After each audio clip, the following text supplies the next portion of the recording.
The hallway buzzed with noise, locker doors slamming, sneakers squeaking, laughter echoing like small explosions. And then came the whisper, "Hey, loser." He didn't turn. Another voice followed, sharper. "Look at him. Can't even fight back." Someone shoved his shoulder. His books tumbled to the floor. A ripple of laughter rolled through the crowd. He bent down quietly, gathering the pages that had scattered like white leaves. No one helped. When he finally looked up, the hallway was empty again, except for the echo of that word still hanging in the air. At lunch, he sat behind the gym, tracing circles on the concrete with a broken pencil. His food stayed untouched. In his chest, anger and shame wrestled like two wild animals. Why can't I stop them? Why can't I be stronger? That evening, his father came home to find him sitting on the floor of his room, staring at the wall. The boy's voice was flat. "They won't stop, no matter what I do." "Did you tell your teacher?" the father asked. "I'm not a snitch. I will confront and solve this problem," the boy muttered. The father studied him quietly. Then, without another word, he sat beside him and placed a hand on the boy's shoulder. "You know," he said softly, "there was a time I felt exactly like that." The boy frowned. "You?" The father smiled faintly. "Yes, but someone once told me, sometimes the battle isn't out there." He pointed toward the window. "It's in here." He tapped his chest. The boy looked confused. "How do you win a battle you can't see?" The father poured 2 cups of tea, the steam twisting in the dim light. "You start by ruling what's yours," he said. "Your thoughts, your breath, your peace." He leaned back, voice low and steady. "Let me tell you a story older than any of us. It's about a slave who lost everything except his mind, and an emperor who ruled the world but could not rule himself." The boy looked up, curious for the first time that day. "What happened to them?" The father smiled. "They both learned what freedom really means." The father took a slow sip of tea before speaking. "Long ago," he began, "in the Empire of Rome, there lived a man named Irenaeus. He was not born a slave, he was made one. Captured in war, sold to a merchant, stripped of name and pride. Every command was law, every mistake a lash. Yet there was something in him that chains could not reach." The boy leaned forward slightly. "What was that?" "His mind," the father said. "His ability to choose how to think, even when he couldn't choose anything else." Irenaeus worked in silence while others cursed their fate. He studied his pain like a scholar studies truth. He noticed that anger always made the whip feel sharper, but calm dulled its sting. So he began to train his thoughts the way soldiers train their bodies. When others shouted, he breathed. When others despaired, he focused on one question: what is mine? One afternoon, the master's patience snapped. A cup fell, oil spilled, and before Irenaeus could speak, the rod came down across his back.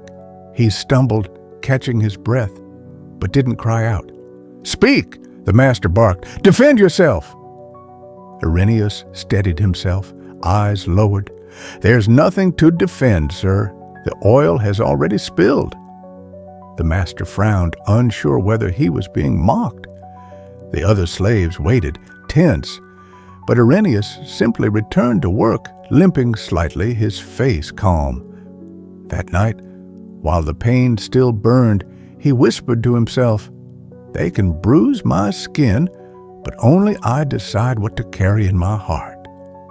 It was the first time he realized that silence could be stronger than protest, and that dignity didn't always look like defiance. It sometimes looked like restraint. "Dick," the father paused there, watching the boy's reaction. "He didn't fight back?" the boy asked. "No," the father said. "He fought the only battle he could win, the one inside himself." As the father spoke, the room seemed to shrink into silence. The boy stared at the rising steam between their cups, the soft sound of rain tapping on the window. For the first time, he wondered if maybe strength wasn't about fists or shouting. Maybe it was something quieter, something steadier. That man, the father continued, would one day stand before the greatest ruler of the world, a man with power over nations, but not over his own fear. And in that meeting, both would learn the same truth, that freedom has nothing to do with chains and everything to do with the mind. He set his cup down. "But that," he said softly, "is the part you must hear next." The father's voice dropped lower, steady as rain on the window. "One night," he said, "the master of Irenaeus returned from a feast, angry, drunk, humiliated after being mocked by another noble, and like men who cannot rule themselves, he searched for someone else to hurt. He slammed open the slave quarters, shouting, 'Where is he? The quiet one, the one who thinks he's above me.' Irenaeus was there, kneeling beside the hearth, mending a broken handle. The master grabbed the rod from the fire, red at the tip. 'Faster, slave!' he barked. 'The wood will break if rushed,' Irenaeus answered, his tone even. The rod struck, once, twice. The boy listening flinched. The father continued, his voice soft but unwavering. When the third blow came, Irenaeus stumbled back. His leg gave way, snapped beneath him. The other slaves turned their faces away. The master hissed, 'Speak, beg, scream if you must.' But Irenaeus only looked up and said, 'My leg is broken, sir, but not my mind.' The room went silent. Even cruelty paused before composure that calm. The master spat and walked away, leaving him on the floor. For days, Irenaeus could not stand. The pain was deep, but the silence inside him was deeper. He studied it, as if pain itself were a teacher. If I cannot move, I will learn to be still. If I cannot fight, I will learn not to hate. When he recovered, he walked with a limp, but also with a kind of quiet gravity that unsettled those who mocked him. He no longer looked like a man owned by anyone. Rumors began to spread. There is a slave who cannot be broken. Some called him mad. Others called him enlightened. One day, a Roman scholar passing through the estate asked him, "What do you study?" Irenaeus replied, "The border between what belongs to me and what does not." "And what belongs to you?" the scholar pressed. Irenaeus smiled, "My reason, my will." The scholar carried those words with him to Rome, and soon they reached the ears of Emperor Marcus Aurelius, a ruler celebrated as a philosopher, yet restless within. The father paused, watching his son's face. "Do you know who Marcus Aurelius was?" he asked. The boy nodded vaguely. "A great king." "Yes," said the father, "a great king who commanded armies, conquered lands, and yet, every night, he fought wars inside his own mind. He poured the last of the tea into his cup. So, when the emperor heard of a slave who claimed to be free in chains," the father continued, "he sent for him, because even a man who rules the world still seeks to rule himself." The boy's eyes lifted. "And did they meet?" The father smiled faintly. "They did, and that meeting changed them both." The father's tone changed, lower, slower, as if the air itself had grown heavier. When Irenaeus finally stood before Emperor Marcus Aurelius, he said, "It was not in chains, but with calm eyes and a steady heart." The emperor sat behind a table of maps, war markers scattered like fallen stars. "You are the slave who speaks of freedom," Marcus said. "I am," Irenaeus answered. "Then tell me," Marcus leaned forward, "what does a man in chains know of freedom?" Irenaeus met his gaze. "Enough to see that your throne cannot give it." The emperor frowned. "You mock me." "No, my lord," Irenaeus said. "You command legions, yet you cannot command the weather. You own half the world, yet you cannot own tomorrow. But you can rule yourself if you choose to." Marcus stood. "So you believe self-control is greater than power?" "It is the only power that cannot be taken," said Irenaeus. The tent fell silent. The emperor turned away, his voice softer. "You speak as if you've never known fear." Irenaeus smiled faintly. "I know fear well, my lord, but I do not let it give the orders." Outside, thunder rolled over the hills. A messenger burst in, face pale, voice trembling. "My emperor, your son's regiment was ambushed." Marcus froze. "Is he?" "We don't know." The emperor's jaw tightened. He slammed his fist on the table. "I will burn their cities to the ground." Irenaeus stepped forward. "My lord," he said quietly, "you are about to lose 2 sons, one to the enemy and one to anger." Marcus turned, eyes blazing. "You dare—" "I dare remind you," Irenaeus interrupted gently, "that you cannot command what happens, but you can command what it makes of you." The emperor's breath shook. "You would have me do nothing?"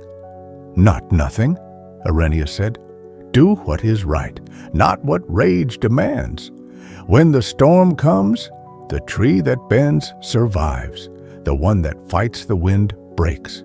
Marcus sank into his chair, staring at the flickering oil lamp. The war drums outside faded into the background. "Tell me," he whispered, "how do you live without hatred?" Irenaeus answered, "By understanding that hate is the chain you place on yourself." The emperor closed his eyes. For the first time in years, he was silent, not as a ruler, but as a man. The next morning, he gave his orders. "Send aid to the villages, rescue the survivors, no blind revenge." By dusk, news arrived. His son was alive. The emperor wept, not from weakness, but from release. He summoned Irenaeus once more. "You've taught me what no crown ever could," Marcus said. Irenaeus bowed. "And you've shown me that even an emperor can learn to be free." The father's voice softened again. "When Marcus freed Irenaeus," he said, "the slave smiled and said, 'I was free long before today, my lord.'" The boy listening stared at the floor. The anger in his chest had grown quiet. "What happened after that?" he asked. The father smiled. "That, my son, is the part that lives forever." The father's voice softened, as if the story had folded back into the quiet of their living room. "The emperor freed Irenaeus that day," he said. But the slave only smiled and replied, "I was free long before this, my lord." And Marcus Aurelius, the ruler of the world, understood what the word freedom finally meant. The boy stared at his hands. The bruises on his heart felt a little lighter. "So, even when they hurt him, he was still free?" The father nodded. "Because he never gave them the power to own his thoughts. They could touch his body, not his peace." He leaned closer. "Listen, son. In life, there will always be people who insult, mock, or try to control you. You can't stop them all, but you can decide what happens inside you. The world can't chain a mind that's awake." The boy frowned. "So, the fight isn't with them?" "No," said the father. "It's with yourself, against anger, fear, and the need to be liked. When you win that, you've already won the only battle that matters." Silence filled the room again. Only the sound of the rain remained. The boy whispered, "Dad, I think I understand." The father smiled. "Good, because that's how every emperor begins, by learning to rule what's his." Lesson: freedom isn't about escaping rules, noise, or pain. It's about learning to stay centered while they swirl around you. The Stoics called it autarkia, self-sufficiency of the soul. To be free is not to have power over others, but to stop letting others have power over your emotions. The bullied boy, the broken slave, the weary emperor, each face the same lesson. You can't always change what happens, but you can always choose how to meet it. If you learn to master your thoughts, you master your world. That is the quiet revolution the Stoics spoke of. The freedom no one can give and no one can take away. The next day at school, when the same voices tried to mock him again, the boy didn't flinch. He looked at them, smiled slightly, and walked away. He wasn't stronger than them. He was simply free from needing to win. And somewhere in the echo of that laughter, he felt something change, not around him, but within. The father's story ended, but it never truly left the boy. He carried it quietly, like a secret compass no one could see. In the years that followed, whenever life cornered him, an exam gone wrong, a heartbreak, a dream slipping away, he remembered the lesson of that night. You can't command the world, but you can command your mind. So he practiced. He wrote down his fears every morning, just as his father once told him the slave had done, facing each one until they lost their power. He trained himself to imagine the worst, not to suffer twice, but to free himself from fear. He worked hard, but more than that, he learned to stay calm when things fell apart, and slowly the world changed around him, not because it became kinder, but because he became stronger. He built a life of freedom, the kind that doesn't depend on luck, wealth, or applause. A freedom born from discipline, from stillness, from mastery of the mind. That boy, the one who once sat in silence listening to his father's story, grew up to share that same lesson with millions. His name is Tim Ferriss. Yes, this isn't just a parable, it's the truth. Tim Ferriss, now a best-selling author and investor, often says that Stoic philosophy saved his life. He learned to master his thoughts instead of being mastered by them. He turned fear into focus, restlessness into purpose, and anxiety into freedom. And in his book, The 4-Hour Workweek, he writes from that same belief that the greatest success in life isn't escaping work or chasing wealth, but learning to live free inside your own mind. Because sometimes a single story told by a quiet father can change the course of a whole life, and perhaps, through you, change the world again. So ask yourself, are you living as the emperor of your mind or the slave of your emotions? Because every time you stay calm when the world tries to shake you, you take back a piece of your freedom. If this story touched your heart, share it with someone who's fighting a battle inside. Because true freedom doesn't begin when chains fall off. It begins when you decide who commands your thoughts